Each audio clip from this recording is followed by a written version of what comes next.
Maris Racal hindi binitiwan ng kanyang dalawang iniindorsong produkto.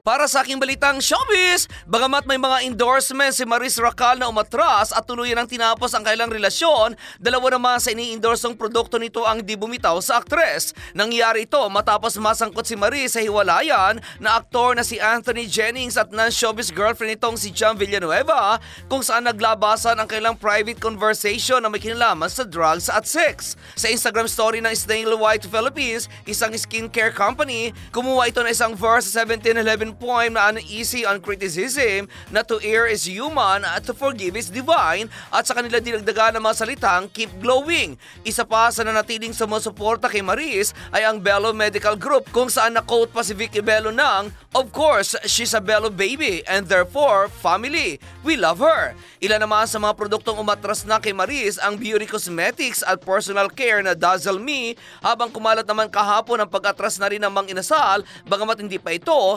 kumpirmado.